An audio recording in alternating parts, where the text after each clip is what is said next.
wears white again, and everything disappears under a thick blanket of snow, that's when the magic of winter unfolds.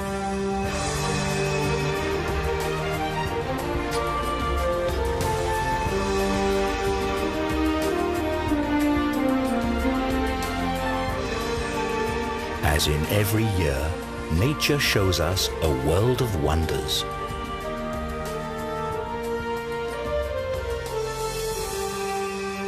As Mother Nature decides to let it snow.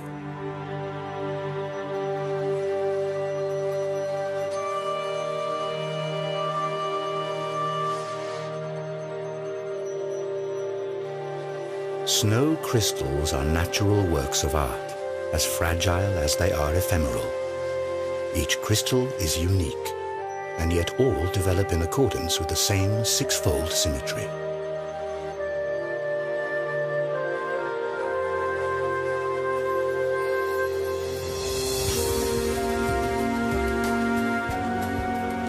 However small the individual crystals are, their united force is a natural phenomenon that determines the course of life during the cold season. This is particularly true for the alpine mountain ranges.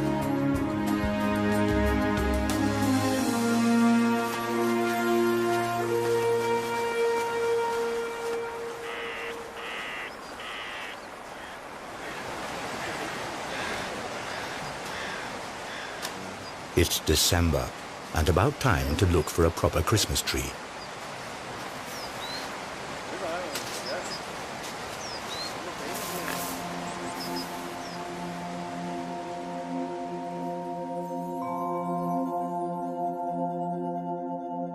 Snowflakes descend softly from the tree, and we've never before seen nature's white splendor quite like this.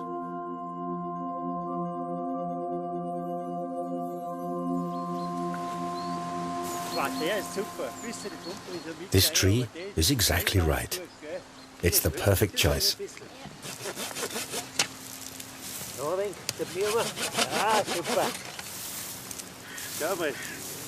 Ja, passt genau. So schaut das dann schon gut aus. Schau mal, wie der Heft ausschaut. Passt genau.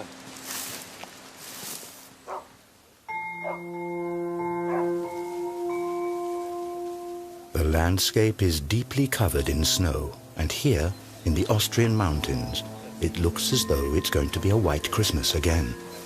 But there's still a little time to go before then.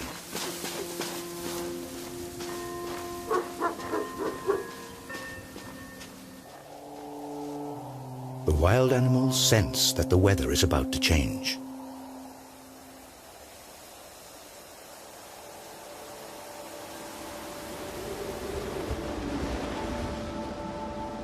Dense clouds appear. The weather front carries moist air that collides with cold air masses in the alpine region. Ideal conditions for productive snowfalls.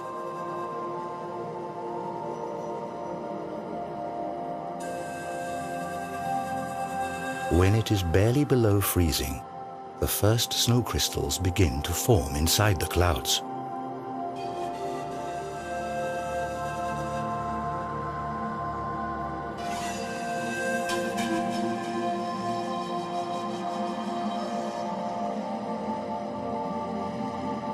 Over time, they join up to form bigger flakes, and once they're heavy enough, they fall from the clouds and it snows.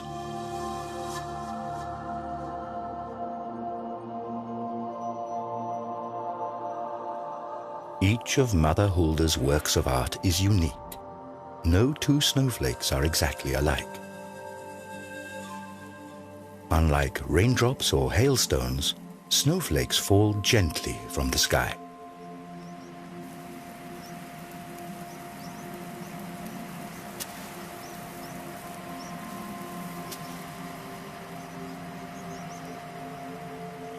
Once a snowflake touches water, it immediately melts, releasing the air inside.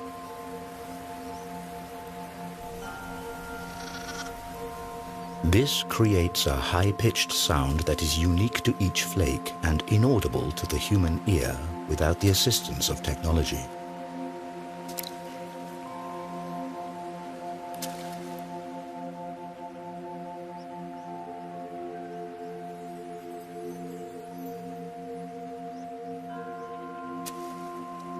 On their descent to the ground, some of these fragile structures run into warmer pockets of air and melt. But most of them make it all the way to the ground, where they form a blanket that keeps growing thicker.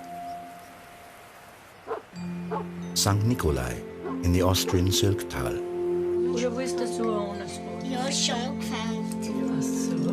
Here, as in many valleys of the Alps, time-honored Christmas traditions are kept alive. All throughout the Advent season, the whole family takes part in preparations for the grand celebration.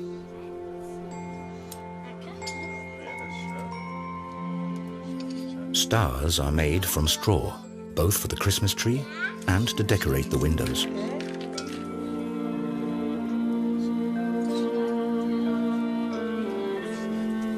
And once the snow starts to fall, visions of a white Christmas begin to stir in everyone's dreams. While the family is busy with Christmas preparations in the warm room, the snowfall grows heavier outside.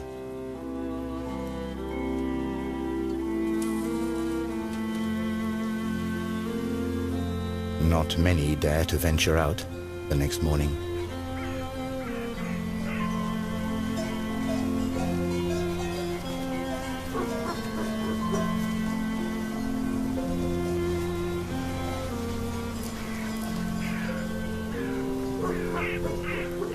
For some animals in the wild, winter is the hardest time of the year. Now they have to live off fat reserves they built up in the summer. They're protected by their winter fur, which is such an effective insulator that snow doesn't melt for hours. The new snow is deep and soft, and each step takes a lot of energy. During snowstorms, chamois and deer sometimes show surprising behavior. They allow themselves to get snowed in, as the blanket of snow protects them from wind and frost.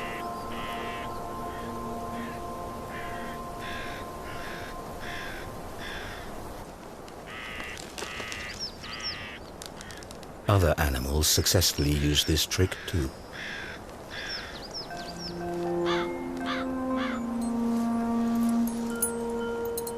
Huskies spend the night outside. They don't mind even the sharpest frost and the heaviest snowfall. And in the morning, the hardy dogs are busy getting rid of the snow again.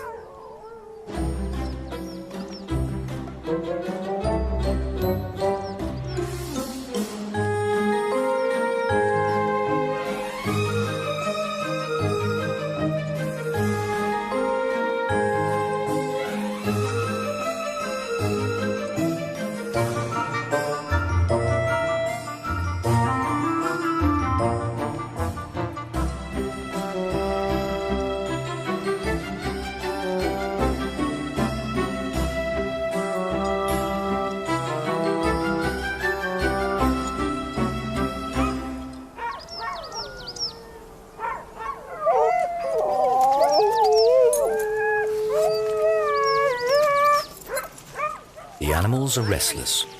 They can hardly wait to get going.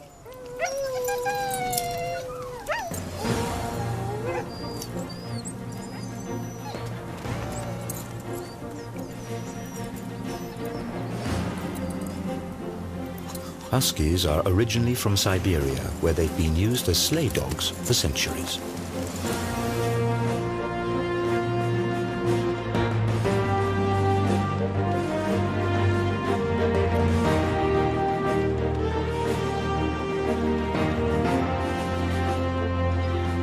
Huskies are perfectly adjusted to snow.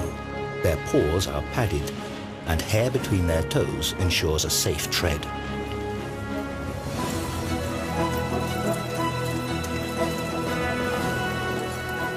Dog sleigh races are becoming increasingly popular everywhere, and only the strongest and most experienced animals get to run at the head of the pack.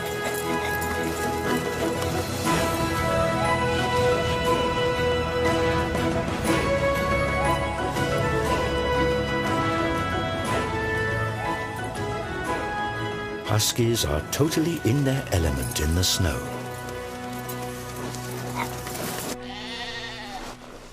Which can't be said about sheep.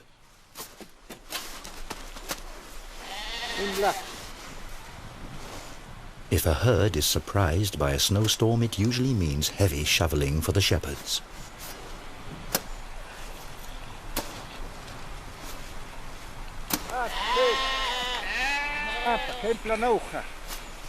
The natural response of sheep is to flee any imminent threat, but where to escape when danger threatens from all sides.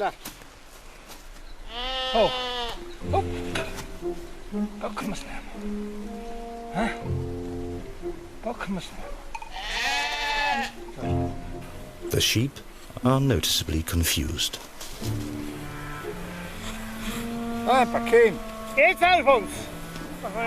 And even once their way is shoveled free, they still require some persuasion.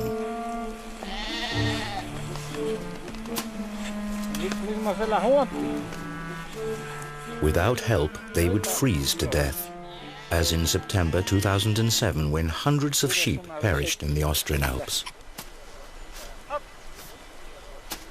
It takes quite some time until the strange caravan reaches the stable.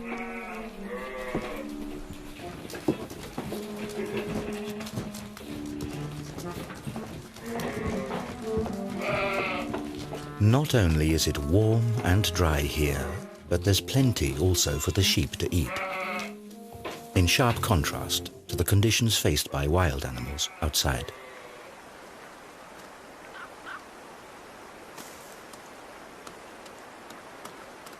For chamois, for example, foraging in the winter is a challenge.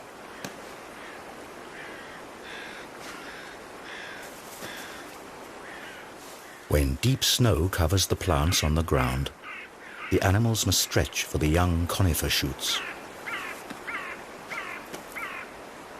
In times of dearth, they even nibble the meager lichens off the tree bark.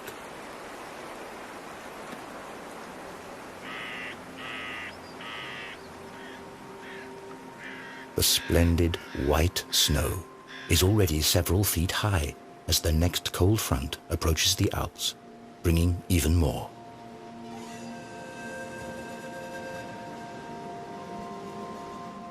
The downside of a picturesque winter's tale is its icy cold and heavy snowstorms.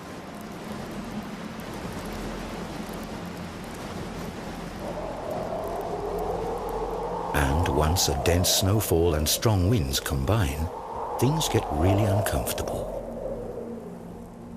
The snowflakes whip horizontally through the air. The wind amplifies the bitter cold and frost.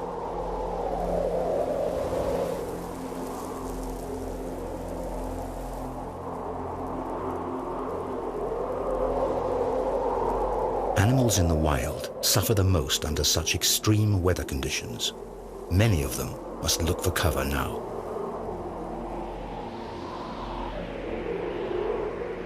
Some of them have developed their own survival tricks. The snow vole, for example, lives in caves underneath the snow where the temperature never drops below freezing.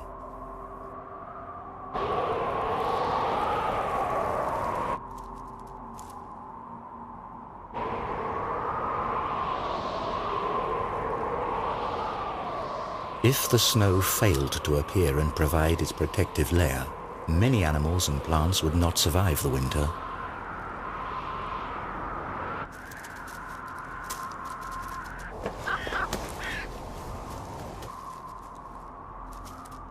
While the snow vole is secure in its warm cave, the chamois are climbing up the mountains in search of food. Above the timberline, the wind continues to blow the snow away and exposes withered grass. But these frozen tufts are merely signs for the chamois. They scratch right next to them for grass that didn't freeze under the snow, thus remaining edible.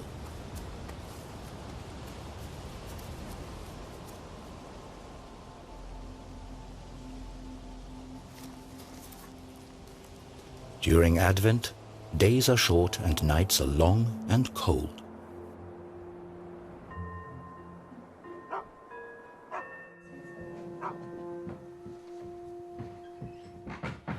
Inside the houses, though, it's warm, and the smell of biscuits, the long-awaited harbinger of the upcoming Christmas celebration, lingers everywhere. Many old customs and traditions brighten up this time of eager anticipation.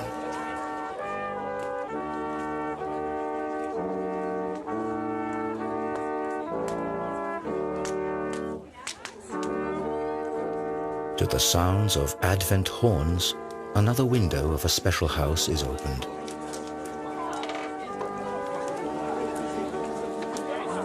It's an oversized Advent calendar, and next to it, hot sweet chestnuts and open hearths provide warmth and a sense of belonging and well-being.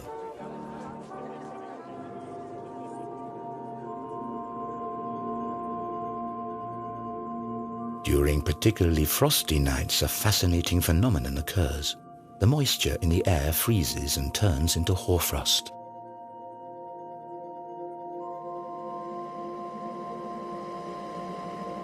Overnight, the landscape is covered with ice crystals.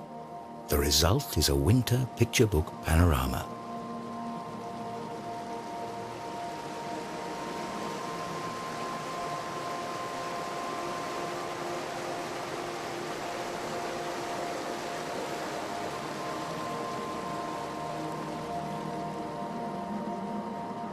Sun and hoarfrost frequently go hand in hand, as cloudless winter weather is especially cold. However, hoarfrost doesn't only accumulate on boughs and branches, but also on the blanket of snow.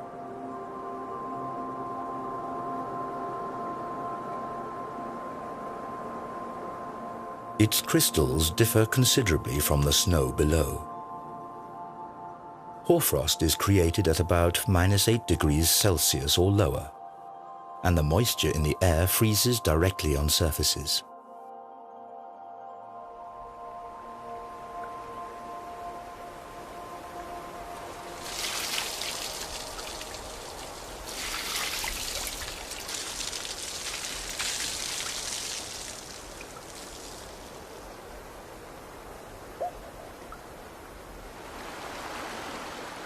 Freezing cold winter nights provide ice. And the inhabitants of some alpine valleys take advantage of this. They still master the high art of ice cultivation.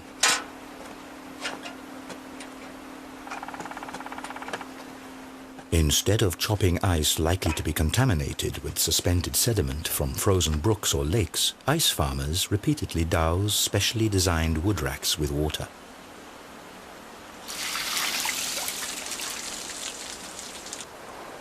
Taps several feet long of particularly clean ice are grown here in the cold, while any sediment is washed away by the surplus water.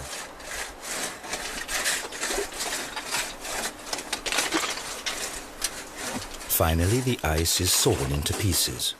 These massive structures grew in just 2 days.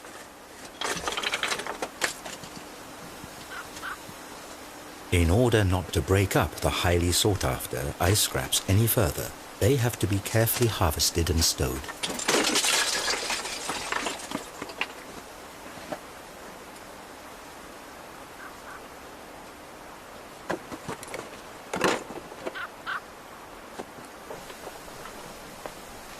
This frosty speciality is a pure pleasure and safe to enjoy in food and drinks.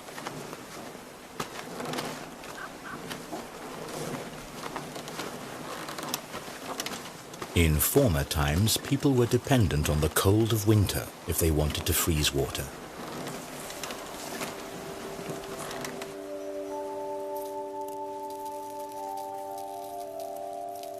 Today, researchers like Johanna Spiegel create snow crystals artificially. In the cold laboratories of the Swiss Federal Institute for Snow and Avalanche Research in Davos, temperatures as low as -40 degrees Celsius are common. Here, researchers create nature-identical snow. Scientists examine the structure of this snow under the microscope.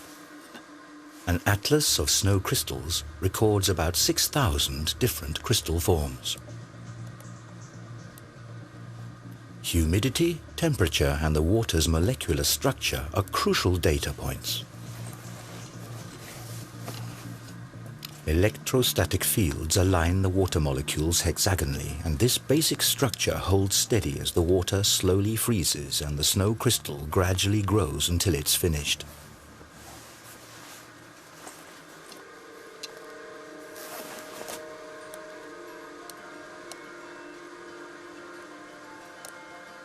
Between -12 and -18 degrees Celsius, the classic six-armed snow stars or dendrites appear.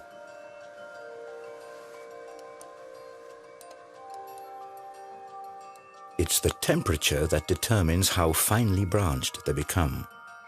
Freezing water gives off heat, which decreases at higher temperatures, and this in turn causes additional variations in structure, because a bigger surface facilitates the discharge of heat.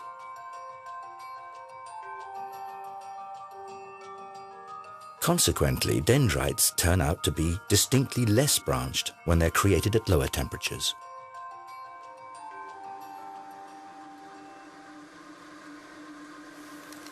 So, not all snow is alike, and at very low temperatures, snow crystals take on the form of little tiles, columns, and cylinders of ice.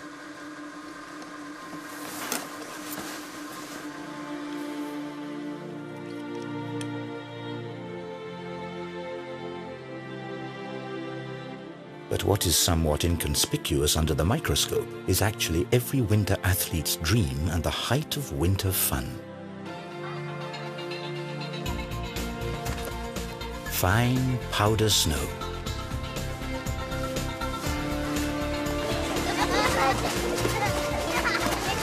Children are particularly fond of this delightful variety of winter's produce.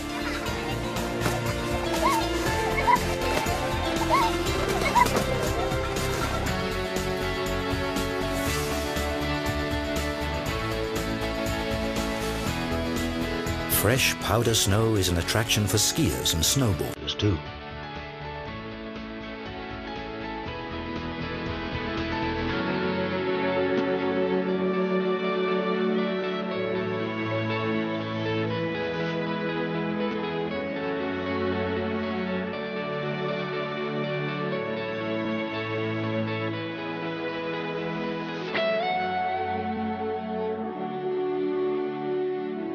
But sparkling white winter landscapes also serve another purpose. New snow reflects about 90% of sunlight. Thus, snow plays an important part in the global climate.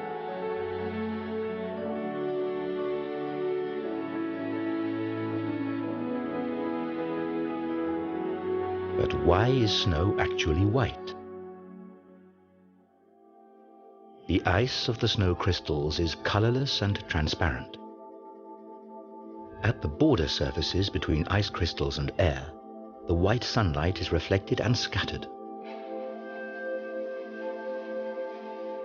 And with enough randomly distributed ice crystals scattering light in all directions, the overall color that results is white.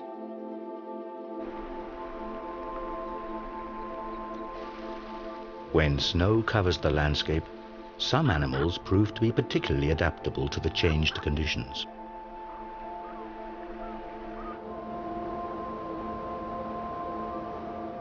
During the winter, the ptarmigan with its bright white plumage is superbly camouflaged. It changes the colors of its feathers according to the season to deceive its enemies. The same is true for the mountain hare. However, its winter fur is more than camouflage. Thanks to its insulating properties, the hare survives temperatures of -30 Celsius. Not only in the Alps have the animals adapted themselves to winter. Red-crowned cranes are migratory birds. But on the Japanese island of Hokkaido, they remain at home throughout the year. During the winter months, these elegant birds perform their courtship ritual.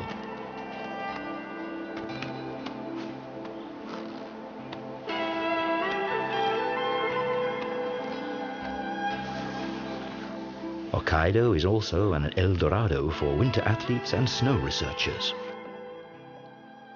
In his research, Masaru Emoto investigates the factors that determine the growth of ice crystals. Emoto's findings are as interesting as they are controversial. According to his hypothesis, the process of crystallization can be directly influenced. The water is exposed to the sound of music or spoken words. In the case of negative sounds or concepts, the crystal structure is supposedly strongly distorted. Positive music or words are reported to result in beautiful crystals.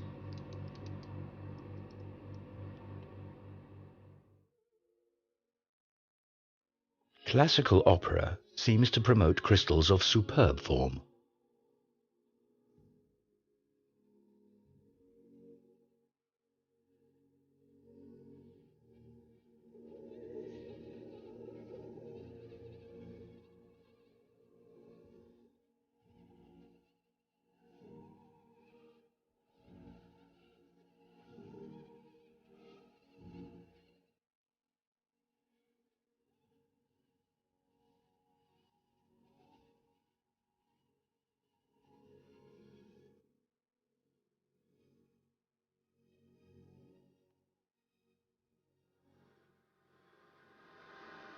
However, other factors may also influence these experiments.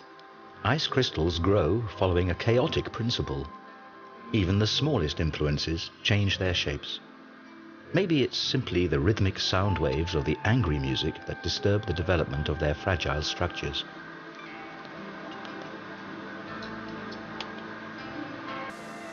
Back from the laboratory into nature. To understand how snow crystals are created in natural surroundings, researchers have to get themselves to the center of the action.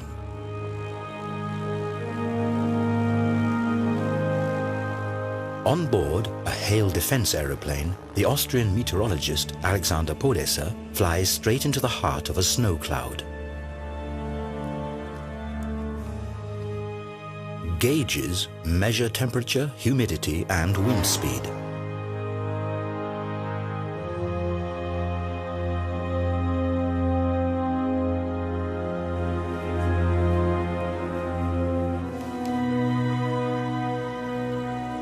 So-called condensation kernels serve as seeds around which droplets form out of the cloud's mist. Moisture accumulates around minute particles of dust and soot. Such particles also serve as freezing kernels for snow crystals. It's already cold enough in the clouds. The first crystals start to form. They grow, link together, and descend as snowflakes to the earth.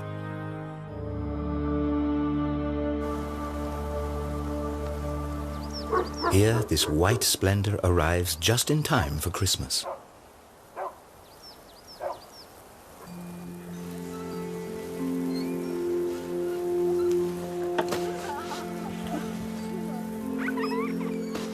Snow has a magical attraction, especially for children. Now snowmen are in high season.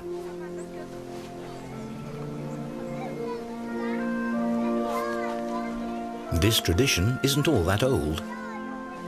The snowman became popular only in the 18th century as a symbol of the hard winter. But this image has changed due to improved living conditions, and people increasingly enjoyed the cold season.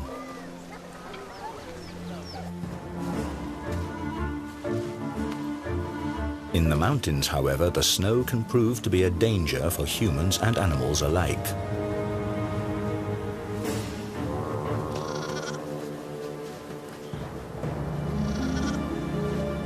A young chamois is stuck in the deep snow. Inexperienced as it is, it mustn't lose connection with the herd at all costs.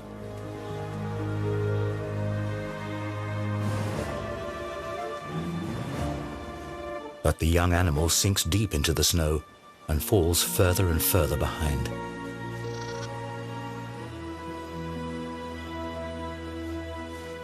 With the last of its strength, the young chamois escapes its plight and rejoins its mother in the nick of time.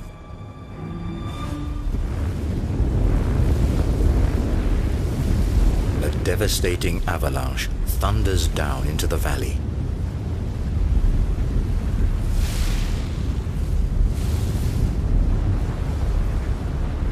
This natural phenomenon can turn entire forests into firewood.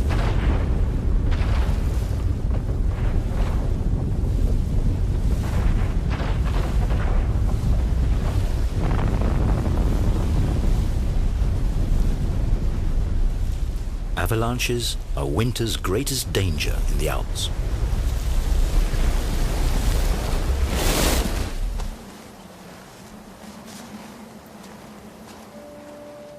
The chamois are accustomed to this threat. If a herd has to cross a dangerous mountainside, the most experienced animal leads alone.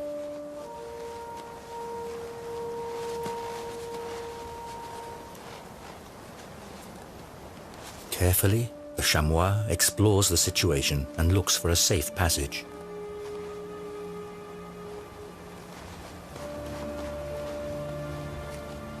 At the same time, it creates a path in the deep snow for the rest of the herd to follow.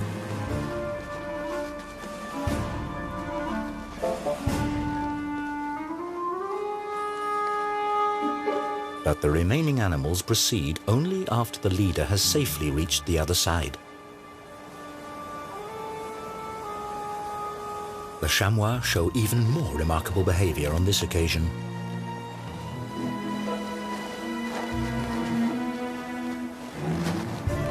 The herd doesn't cross the hillside as one. Instead, the animals risk the dangerous passage one at a time.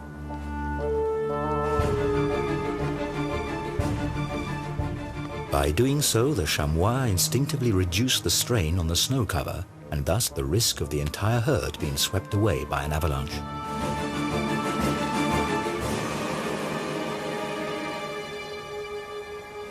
This danger is very real not only for the chamois.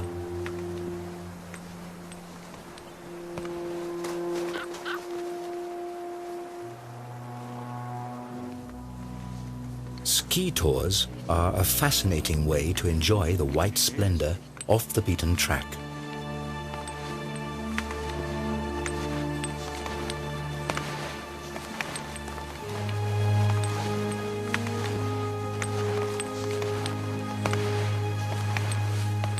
Experienced skiers, however, always keep a careful eye on the snow underneath them.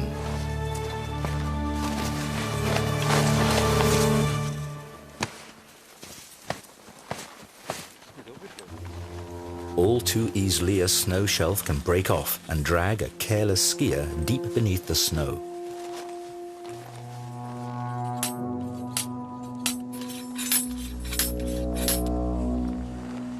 Wannengrat Mountain, near Davos.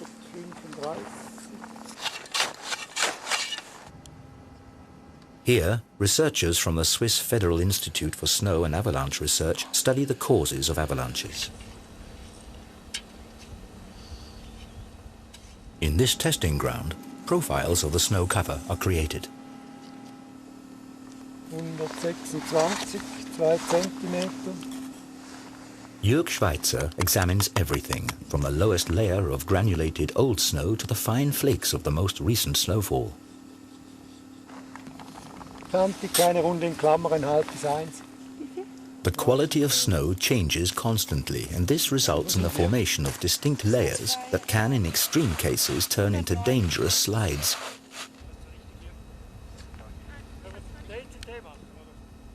The snow masses above these slippery layers can easily start moving.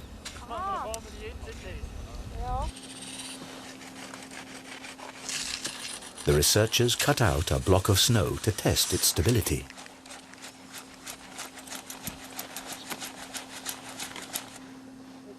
With this kind of testing, a little jump usually suffices. Probier nochmal.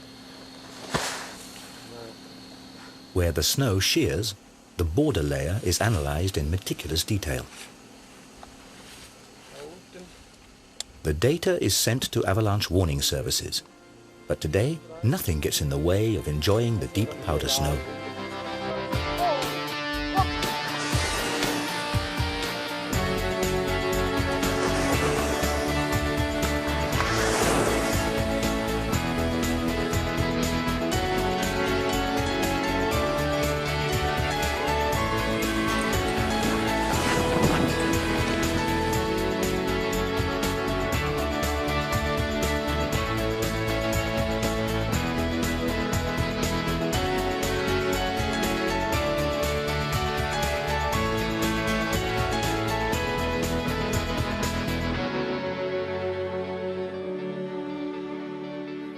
What attracts droves of tourists into the Alps today used to be a vital means of transportation in the not-so-distant past, for snow offers some advantages over regular ground travel.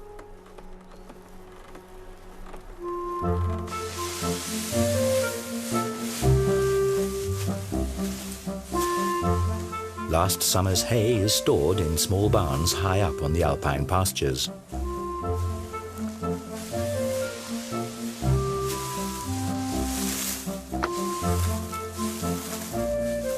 In order to bring this dried grass to the valley to feed their livestock in the winter, farmers depended on an obvious method of transportation. They loaded the hay onto big sleighs.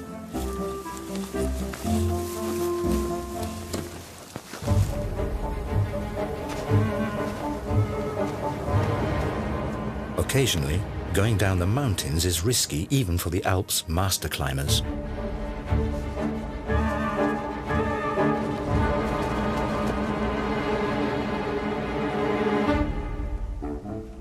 But a trip with the hay sleigh is far from perfectly safe either. After all, a fully laden sleigh can weigh as much as 250 kilos.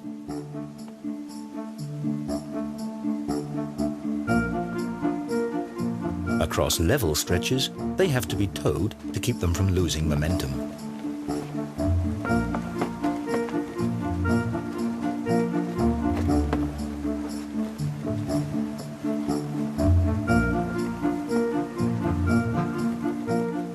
Once the path gets steeper, skillful steering is required to make sure the sleigh doesn't tilt.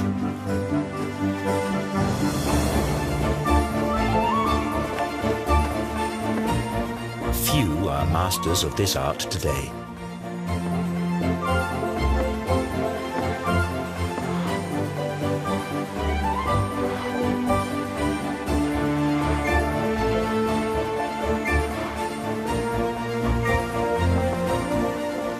And if the driver loses control of his precious cargo, he invariably ends up in the ditch.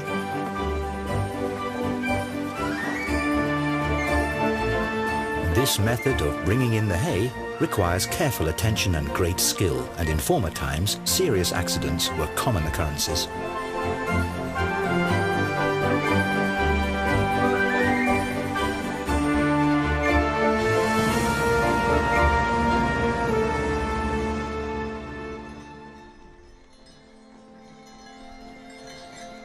Much more peaceful then as well as now was a ride in the horse-drawn sleigh.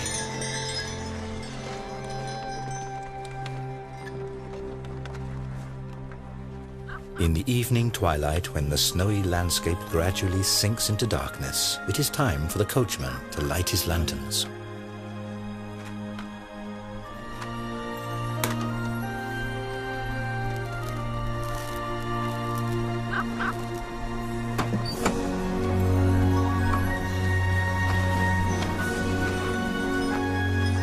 And if then it softly starts to snow, the winter fairy tale is perfect.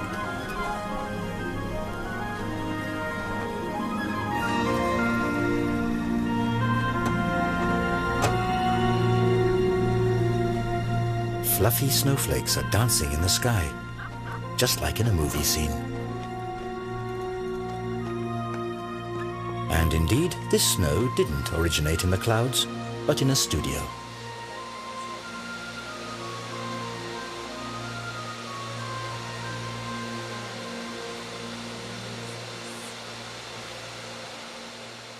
Here it is actually lava that is blown into the air, but creating snow at the push of a button is far from the real thing. Certainly nothing to compare to a genuine white Christmas, and luckily, sometimes nature plays along.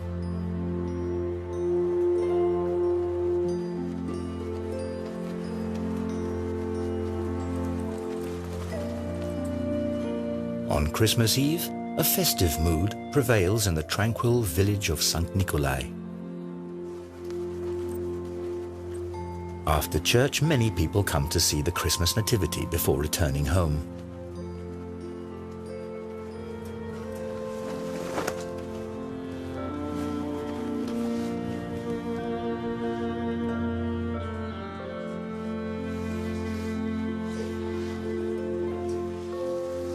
Candlelight and the scent of fir trees fill the room. The anticipation grows, and with it, the impatience. But finally, the big moment arrives.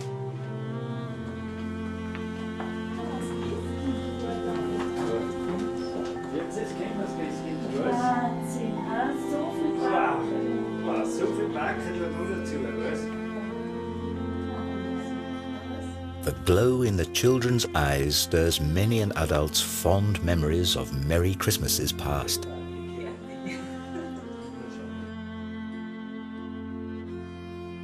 A Christmas Eve that could hardly be more perfect. Inside, everyone celebrates, while outside it snows.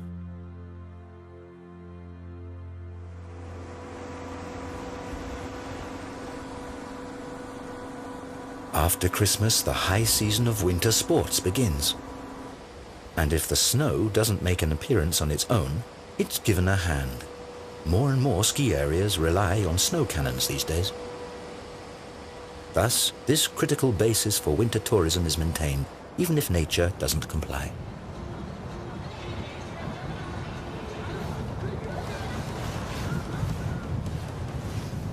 The average temperature of many alpine regions has risen noticeably over the last few decades.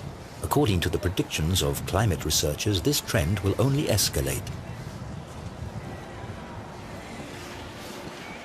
When there's too little snow, many ski resorts are already dependent on generating their white splendor artificially.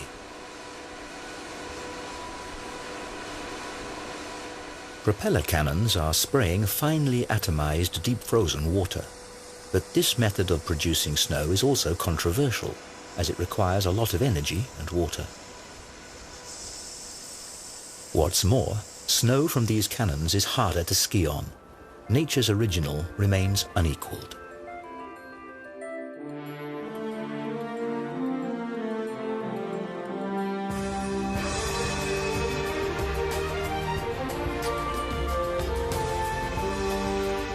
The weeks come and go. In the mountains, the magic of snow presents its majestic beauty deep into spring. Occasionally, however, the silence of nature is disturbed by strange sounds.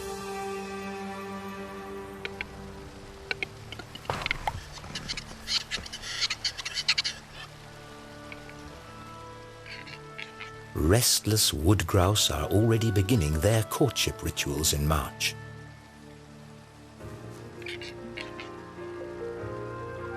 Their distinctive cries and splendid plumage are to attract females for the mating season soon at hand.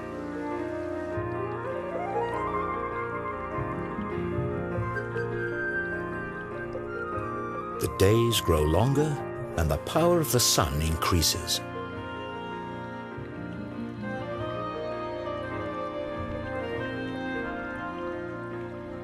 During the winter, snow and ice bound up large quantities of water that are now released in the warm spring air.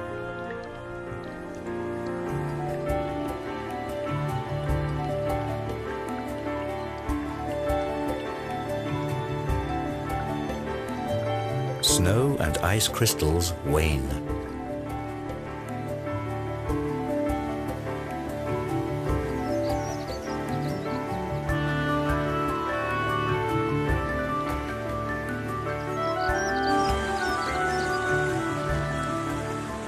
If the snow melts too quickly, a sudden deluge of water rushes down the mountains, potentially causing severe floods in the valleys.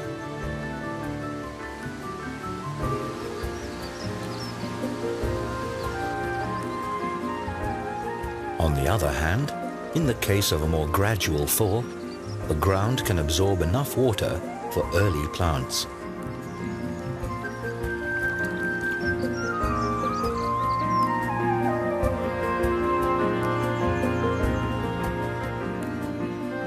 The snow vole is ready to venture outside again.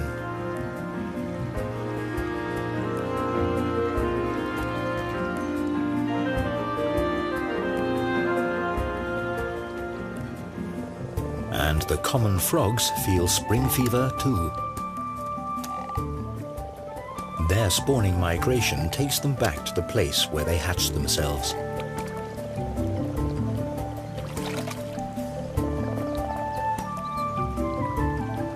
The shallow water fills with frogs and their spawn.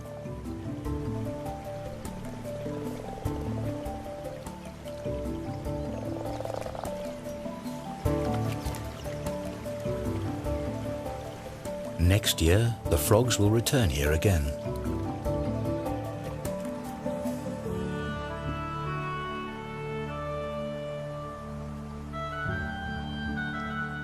Often the snow on the summits of the Alps remains throughout the whole year.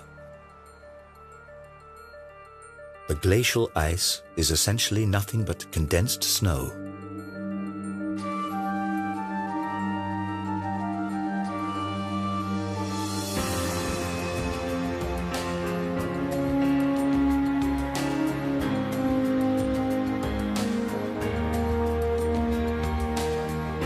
The weight of new snow masses eventually compresses the lower layers into ice.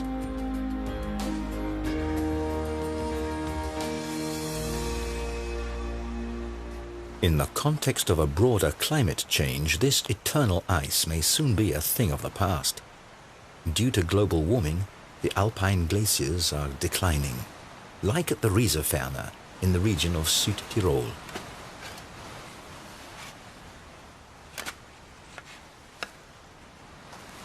Mountain guide and hut keeper Gottfried Leitgeb explores the inner life of the ice masses.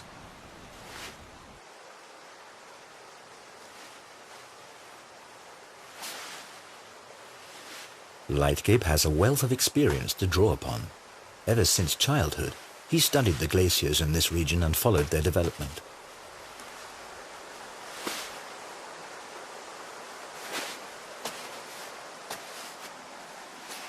However, this is a risky undertaking, as no one knows how stable the ice cover really is.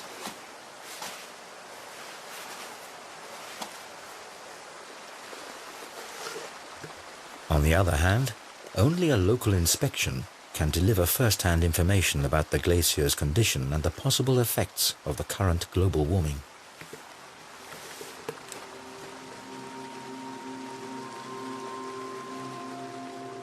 Gottfried Leitgeb's findings are alarming.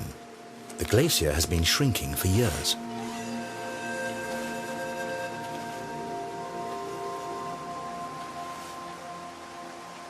In the summer, the ice is already so thin that the sunlight illuminates the cave.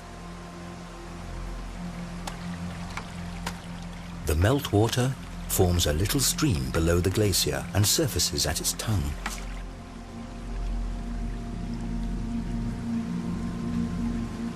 As fascinating as the sight of this nearly transparent ceiling may be, the danger of one of its thinned pieces of ice breaking off at any time is very real.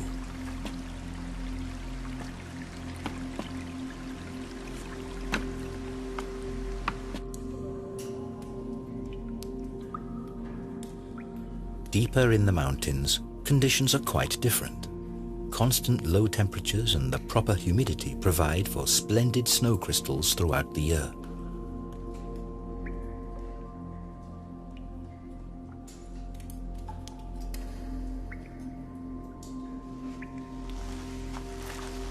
This cave is the natural counterpart to the cold laboratories of the snow researchers in Davos.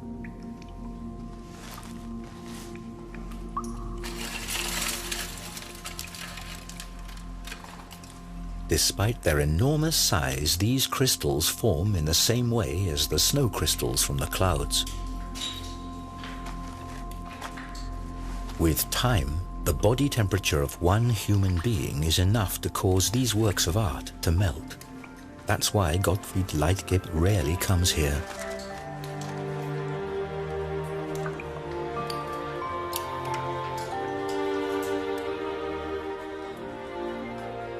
And we are also leaving this natural wonder.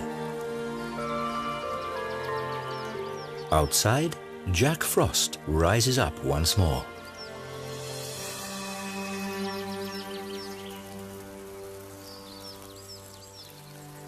By the middle of May, the green mountain meadows set the stage for a final appearance of nature's white splendor.